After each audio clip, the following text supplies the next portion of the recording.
High বন্ধুরা, সমস্ত বন্ধুরা কেমন আছেন কমেন্টে জানাবেন। আশা করি প্রত্যেকেই ভালো আছেন। আবার একটা নিউ ভিডিও নিয়ে চলে এসেছি, দয়া করে স্কিপ করবেন না, প্রত্যেকের ভালো লাগবে। সকালের টিফিন বা রাতের দিকে রুটির যখন খেতে ইচ্ছা করে না, তখন এই পথটি একবার ট্রাই করবেন। অনেকক্ষণ পেট ভর্তি থাকে আর সব কিছু উপকরণ বাড়িতেই থাকে। হাফ বাটি জল গ্যাসে বসিয়ে দিয়েছি, কড়ার মধ্যে 2 চামচ সাদা জিরে দিলাম।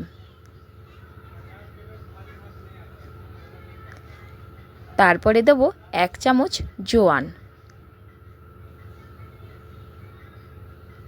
অনেক কিছু উপকরণ এর মধ্যে দেয়া হবে, পরপর উপকরণগুলো আপনারা একবার ভালো করে দেখে নেবেন। এরপর দিয়ে দেবো 1 চামচ আদা গ্রেট করা।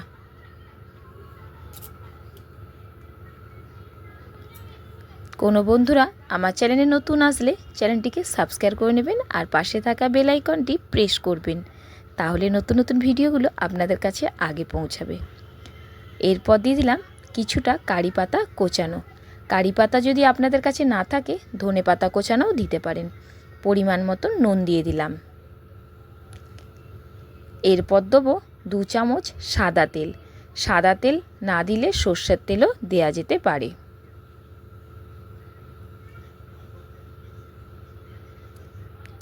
চামচটা খুব একটা বড় না, খুব ছোটও না, দেখে বুঝতেই পাচ্ছেন। জলটা কিন্তু এবারে খুব সুন্দর টকবক করে ফুটছে। এরপর দিয়ে দেবো 1 বাটি আটা। সেই জন্যেই দিয়েছিলাম হাফ বাটি জল। জলের পরিমাণটা বোঝার জন্যই আটাটা আর জলটা মেপে দেবেন। 1 বাটি আটা থাকলে হাফ বাটি জল অবশ্যই লাগবে। গ্যাসটাকে স্লো করে ভালো করে ডো করে নিচ্ছি কড়াতেই। গ্যাসটা কিন্তু অবশ্যই স্লো করবেন। এই আটার ডোটা কিছুক্ষণ নাড়াচাড়া করার পর একটা পাত্রে নামিয়ে নেব। একটু ঠান্ডা হওয়ার পর ডোটাকে আমি ভালো করে মেখে নিচ্ছি।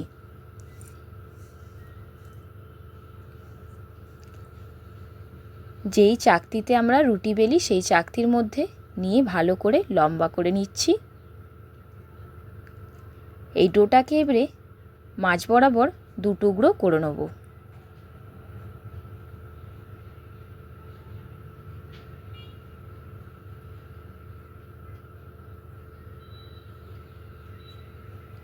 ছুরি দিয়ে মাঝখানটা কেটে নিচ্ছি। একটা টুকরো সাইড করে রাখলাম। এই একটা টুকরোকে আবার 2 টুকরো করব। আর একটু সরু করে নেওয়ার জন্য এরমভাবে চাকতির মধ্যে পাক দিতে লাগলাম। এবারে ছোট ছোট করে ছুরি দিয়ে কেটে নেব।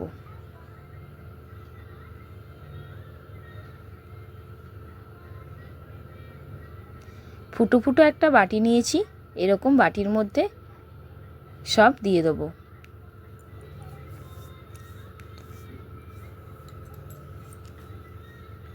এরপর একটা কড়া বসিয়েছি, অল্প করে জল দিয়ে একটা স্ট্যান্ড বসিয়ে দেবো। স্ট্যান্ডের উপরে ফুটো বাটিটা বসিয়ে দেবো আর একটা ঢাকনা দেবো। যেই ঢাকনাটা দিলে ভেতরের বাষ্পটা বাইরে যেন বেরিয়ে না আসে। 15 মিনিট পর ঢাকাটা খুলে দেখব কতটা স্টিম হয়েছে।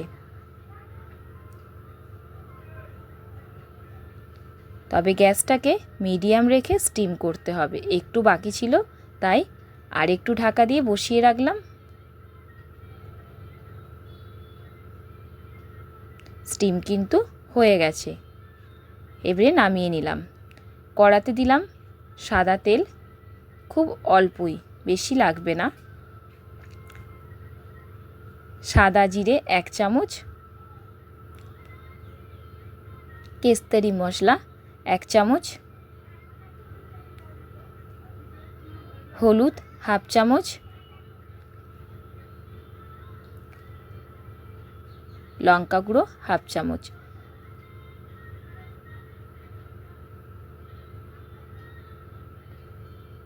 এরপর স্টিম করা লেচিগুলো দিয়ে দিলাম। গ্যাসটাকে স্লো করে একটু ফ্রাই করে নিলেই তৈরি হয়ে যাবে। একবার হলেও ট্রাই করবেন, বাচ্চা বড়